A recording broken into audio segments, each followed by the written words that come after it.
welcome to the Mindset Michelle TV show, and I'm so excited that you're joining us today, and extra excited that today's guest, the fabulous Rita Arrigo. Hello, Rita. Hi, Michelle. Super exciting to be on your TV show. So, yes, very excited. And I'm so excited, you know, your depth of experience, and for people that may not have come across Rita, she has this incredible background and experience in all things very exciting and cool around technology, whether that's AI and innovation or many of the other areas that we'll talk about today, and using that lens around how can technology support us or innovation support us around creating and building that mindset for success. But before I spoil all of it, Rita, would you like to share more about yourself and your background with people? Sure, and I love talking about myself, so I'll tell you a bit about it. So I actually started my career studying engineering, and it was pretty exciting at the time. It was the 90s, and PCs were huge, and I never actually ended up working directly as an engineer. I went, because it was a double degree as engineering and computing, I went straight into computing, and it was really exciting because I think that really opened the doors for me, because it wasn't just about how do you make computers work. It was about how do you build applications that make careers and jobs and industries more important. So I spent a long time working in different areas. Started in hardware, loved my hardware jobs because, you know, it was the start of laser printers and inkjets and that kind of stuff. It was super exciting. It was when sales was cool. Got trips to Hayman Island, all this kind of stuff. And then I actually realized I needed to go back to uni because I didn't really understand marketing speak. And I think when you want to do stuff in technology, you've got to go out of the IT department and speak to the business. And that made such a big difference to the way I was able to communicate. I started working at Telstra, and I was involved in launching Big Pond and all the different services that came with that. And, you know, being in a telecommunications company where, you know, they were used to the phone and they'd never really heard of the internet. So it was kind of like a really fantastic place to be, and really amazing to work for such a big Australian company. I then worked for Optus, which was kind of bit kind of crazy, but I had my first child, and it was very, you know, my role had completely changed when I came back to work, stuff that happens to women. And during that time at Optus, it was the biggest sale of a company ever, and we ended up being owned by Singtel, and I was lucky enough to get a role within a Singtel company, and I learnt about e-government, and that was the whole idea of making government simpler for people and taking away all the paperwork and the bureaucracy, and since then I've been working as a consultant in consulting in government, doing a range of different initiatives, and it led me to join Microsoft. So I was at Microsoft for 5 years as a digital advisor. I actually ended up doing banking as well as government and transport. And I got obsessed by AI, Michelle. I got obsessed by all the things it can do to make our lives easier in terms of computer vision and being able to read documents and being able to understand words, but also in making life more inclusive for people with disabilities, particularly if you're blind or neurodiverse, like some of the things that AI can do. So I got really obsessed by that. And now I work for an engineering company called Fraser Nash, who are amazing, and they are looking at becoming more digital, use more AI in their business, look at more predictive analytics, things like that. And they allow me to work part-time for RMIT in the Centre of Industrial AI Research and Innovation, where every day I talk to researchers and I think about what could we do with AI to make the world more human, more livable, you know, create better jobs, you know, cope with the workforce transformation that AI is going to create, and really just get to hang out with some really smart people and start to think about, you know, what the future is going to look like. Wow, what an amazing and impressive background, and you did such a great job there, Rita, of encapsulating it and your journey through that in such a, I mean, you're talking about quite a wide range of technology, and from that dot matrix kind of printer and the Wild West days at the beginning all the way through to AI and VR and robotic learning and all of the different things that we're talking about nowadays. And I guess that one of the things that I'm sure people will be really interested in understanding, given that you've got that unique insight into large organisations and industrial organisations and engineering, etc. What is it then that success means to you? With such an insight into technology and human behaviour, what does success to you now mean? Well, it's really interesting because, when I originally started working in technology, I thought it was so cool that, I was like looking at all these new tech and I was like selling it by the pallet and all that kind of stuff.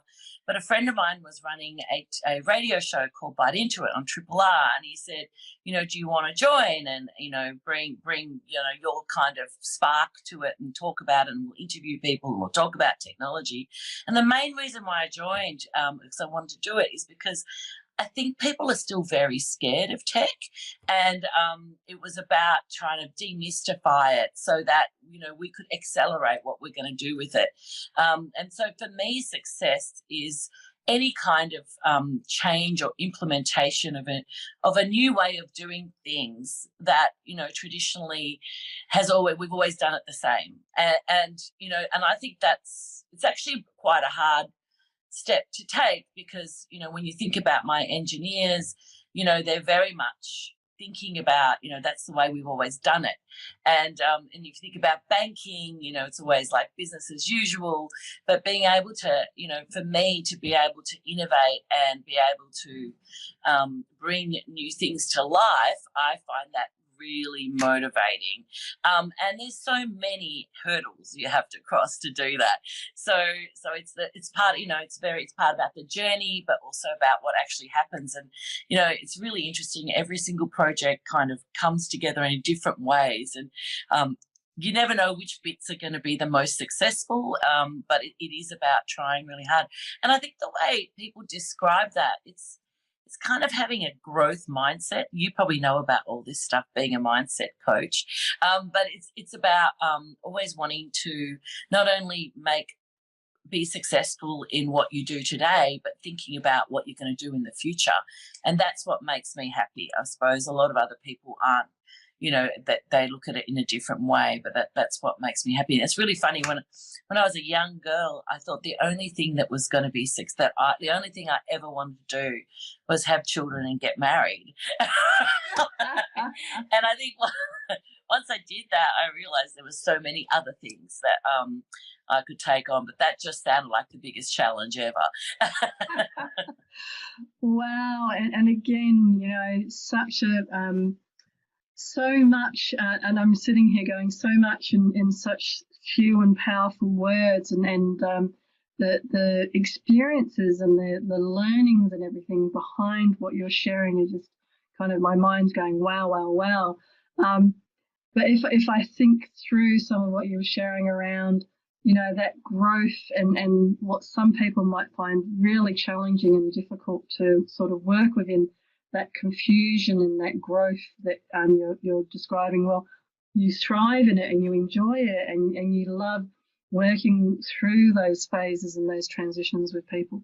That's a really fabulous skill set, and also helping them, the people that are scared and the less scared, and the people that love it, but wherever people are on that scale, helping them to embrace that new technology, and yes, very much the challenges that now brings, and how success then means to you, supporting people, supporting organisations, supporting yourself through that growth mindset of transitioning through whatever it is that you're working through at the time. And I'm sure many people watching and hearing this have been going, well, give me some of that. I'd love to know how I can also build that growth mindset or that success mindset, so I'm perhaps not as scared of technology or worried about the future or worried about my job and my role in the future.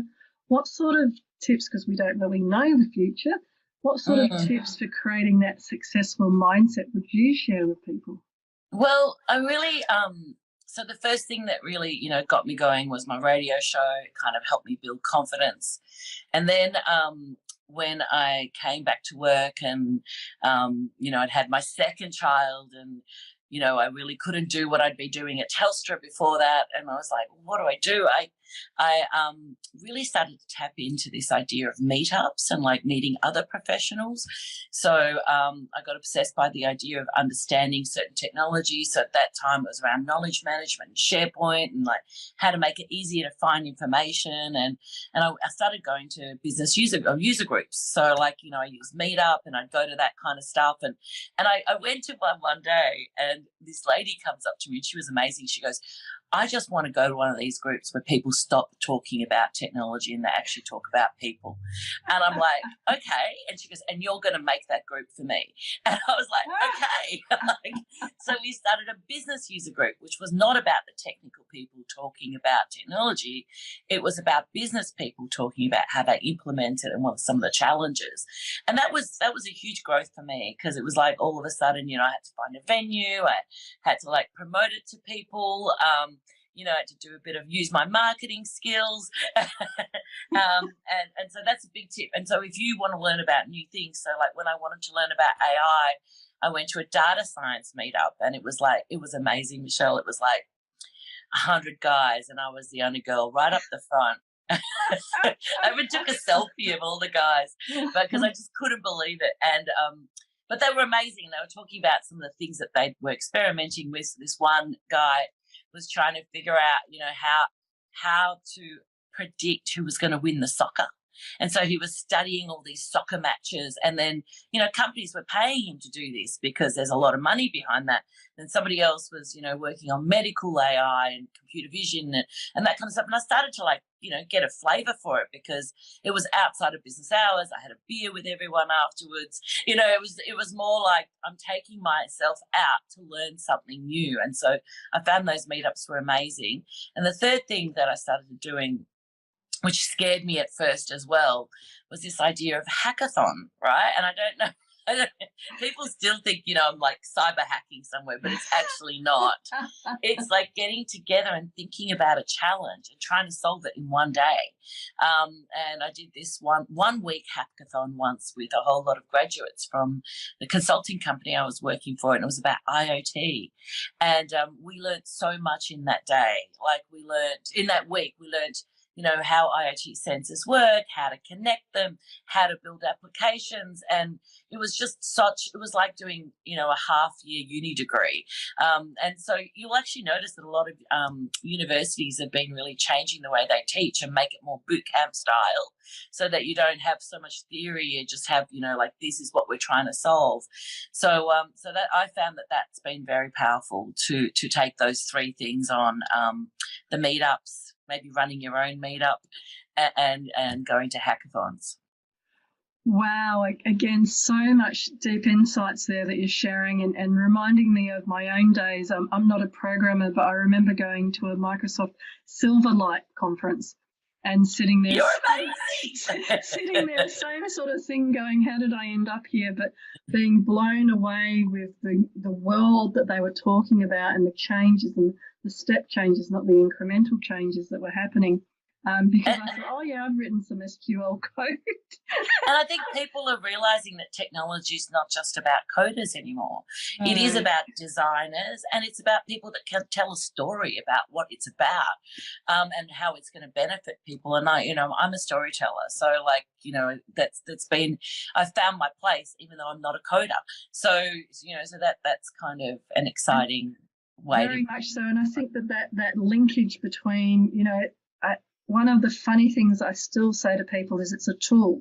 So the technology is a tool, but what is it that you're trying to do and is it the best tool for doing that? But before we go further, I just wanted to mention that IoT is Internet of Things because I did realise that not everybody watching will have some of that jargon. So I'll look back later and if there's other things, I'll add it into the comments when we post this. But I think that definitely your skill set, what you're describing about becoming a storyteller around the technology and what it can do for things is one of those other great examples where people watching this and thinking, well, I'm not really interested in programming, but I want to know the technology.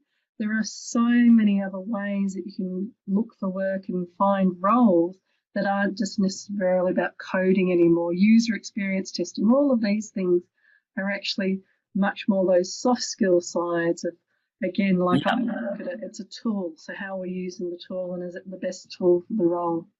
And that's an amazing insight that you've gained, because I wish more people would know that, because I think particularly even young people, there's so much more to do in technology than just coding. So obviously it's a really important part of it, but there's so many other elements. Exactly. And I'm thinking also then with the tips for creating that mindset, and for the young people, or even maybe people that are older and part of that great resignation that's happening over these few years, what sort of suggestions for creating that mindset for success would you suggest? Because you've actually been through a number of senior roles and worked, like you were saying, in environments where you were the only female, so you might have been slightly different just from the nature of being the only female. So what sort of tips would you suggest to people for creating that mindset where they can be resilient and they can kind of keep going towards their goals? Well, I think it's a hard question for me, because I'm very driven in terms of always wanting to get paid each month, and that's really important to me. So that really does drive me in terms of I don't want to be in a situation where I can't afford to pay rent and can't afford to do a lot of those kind of things. So it kind of drives that. But I think there's more to it, right? There's the higher goals, and because I've always loved this whole idea of discovering new technology. So you got to find that thing that you love, right? And find that thing that makes you happy. So it could be that you just like to do different things. So yeah, but I think by the time you've had a few jobs, you kind of know what you like, and I think you got to tap into that. But I also think you got to tap into people as well. I really suffered during COVID because I'm such a people's person, and just being able to drop in and have a coffee with someone that wasn't on a screen, I was really missing that. And so I think tapping into your networks is really important, and being able to have those more casual conversations that aren't a bit more serendipitous. And I think we miss that. I think I get a lot of inspiration from trade shows or conferences or these meetups if you can't afford those more expensive ones, and that really keeps me going and makes me think that my career is exciting and vital. And even if it is cosmetic, I think it's not really, because it's more about keeping that part of you going, that what you're doing is exciting. So and I think you described it so beautifully, around finding what you're passionate about, and then whether it's a meetup or a hackathon or starting your own group in whatever way that works for you. I think that those very practical tools, or even at the most common bottom line of I want to pay the bills, or I want to buy a car, or I want to whatever it is, whatever the inner drive is really important. And it's not about the technology, it's about that inner drive to be successful and to pay the bills, or to meet other people and hang out with other people to talk about exciting stuff that you're passionate about. And I think these are really great tips for people to keep going and to keep improving their lives. Yeah. Oh, thank you. They seem pretty basic to me, but I think that they're really, like, I actually went to an International Women's Day thing today, and we had a senator speaking who's like the Senator for Women Affairs and Digital Industries, and she was just talking about how women and superannuation, like how we just don't think it's important and until we're in our late 50s, but it's we're going to live for a long time. We all know that. We're not going to have we're going to have longer lives. So I think these kind of financial capabilities are really important as we start to save for those longer lives, and have more grandchildren around us, or whatever it is that you do, travel more, do virtual travel, like whatever it is. But yeah, there's going to be a lot more life to live, and therefore a lot more financial capability to be required. And I think that's one of the interesting areas for me that I was getting into just before COVID, was all of that biotech around very much that, we're going to be living longer, and the mental health elements of that are also interesting in terms of, the quality of life, and it may not necessarily just be a physical kind of side of things, because we could get to the point where everything's replaceable on the human body. But would you necessarily want to be living longer, and that natural life cycle around things? So there's I'm sure, like you will have in the tech world, many different ethical questions that kind of filter into, that mental wellness and that mental health, and also then, setting up what your life looks like for the next 10, 20, 30, 40 years in terms of success for you.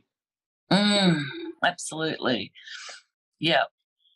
And so with that mindset element in mind, and you have got that unique insights, I guess, in terms of AI, when people are looking at technology and looking at different devices, is there any insights around, how it can support building those mindset for successes, or is it really more around just taking time out from your devices so that you connect more into yourself without the device? What's your sort of views on that? Yeah, so I think we often do the same thing on our devices. So finding ways to do new things is exciting. So, like, I know you might want to have a look at TikTok, or you might want to look at different ways that you use technology beyond your PC and your phone. And like Zoom has been a great example of that during COVID. But I always try and tap into new things. Like you said, like I've got my HoloLens here, which is a mixed reality headset. Different. I can still see you. I'm not buried in a virtual reality environment, but this augments the world. And so a lot of people think that in the future these will be quite small, more like glasses, and I'm going to see holographic representations. And at the moment, this is being really used extensively in industrial areas around, making the construction of complex objects easier, to be able to, learn equipment and hardware so that we can transform and learn things faster. So it's a really big area of learning because it's a more immersive experience. Also being able to spatially see things, because we've been living in this 2D world, and then to be able to have these 3D objects and how that's going to change what's going on in our minds as well. So I would always try and check out new technology. If there's a trade show you can go to, or there's a friend you've got, or someone have a go at it and see how it's relevant to your business, and see how it can, or your passions, and see how it can kind of change what's going on in that world. Again, some really great insights, because I think going back to what you were first sharing around some people being scared of technology, etc., that the reality is that the speed with which technology is transforming our lives is going to keep increasing. And I love the little device and the glasses and things, and digital humans, and there's so many different digital twinning and twins, yeah, the different elements that will become more and more a part. And it's funny, because if you said to people, when Blockbuster Video was around, one day Netflix will be here and you'll be streaming videos, and they would have gone, what do you mean? In the same kind of way, I think, the leap from Blockbuster videos to video streaming through something like Netflix will be another jump again, but we don't quite know where that jump will be to. And so staying ahead of it, I love how you keep coming back to, going to the different industry events and keeping an open and curious mind, because that will help you to be less fearful around technology and where things are going, and help you to navigate, well, this is what I'm passionate about, and this is what I can leave, and this is what I'm a little bit more concerned about. So you might lean into it more to understand it. So, because there's, a lot of people, like I'm going to this robotics event later in the week, and, they talk about that shift where, a lot of boring, dull, dangerous jobs will be done by robots, and it's going to stress some people out, right? So, just instead of fighting it, maybe we can start to find ways to embrace it and live with it and transform, because otherwise we are going to have, more protests and, the inability to be able to earn an income. So I think having a growth mindset is really important in this day and age, when you're right, there's going to be this exponential acceleration, and, we could just cash out and go live in the country, but you're going to miss out on all this stuff. I know, it's so exciting, isn't it? Like, yeah, there's always good and bad to everything, and ups and downs, but the more that you can kind of embrace that uncertainty, and that's what I was saying earlier in the session about how you role model so beautifully that embracing that uncertainty, and some of the tips that you're sharing, where people, by going to those different groups or surrounding themselves with people that think differently, they can actually break down some of that natural fear and resistance that comes up, and that can help their mindset to kind of see, well, okay, I can see more opportunities of where this might work for me or support me with my future. True. You had a lovely way of summarising things. No wonder your TV show is so successful, Michele. Well done. Oh, thank you, Rita. That's very kind of you. And I know that unfortunately the show's such a short period of time, but how can people reach out to you or contact you after this? Okay, well, I'm really big on LinkedIn. I think it's like the most exciting professional network, because you can find people that are like-minded. So you can find me on Rita Arrigo on LinkedIn. I also do Instagram if you want to just see some of the pictures of my life, Rita Arrigo. I also do a bit of TikTok, so obviously that's Rita Arrigo too. I'm on Twitter, Arrigo. And obviously I'm on Facebook as well. So there's plenty of places to find me.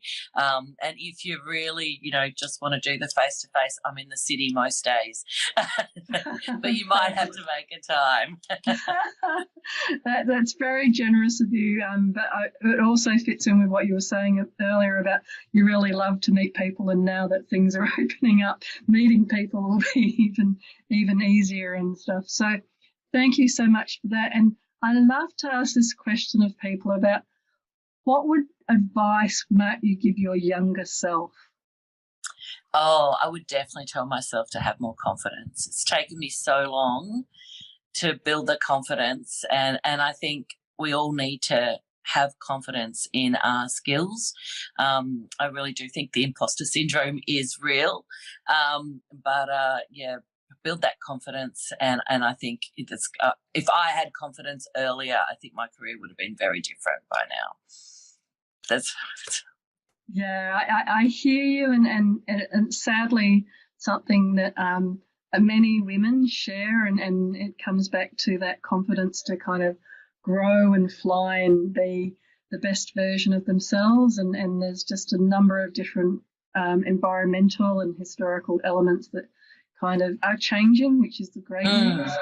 I also think, and I'd be quickly interested in your view, I think technology is also a great leveler, because it doesn't matter if you're male or female, everybody can use that technology, and it then becomes less personalised to whether you're male or female, and I think it's a great leveler for people. But what do you think?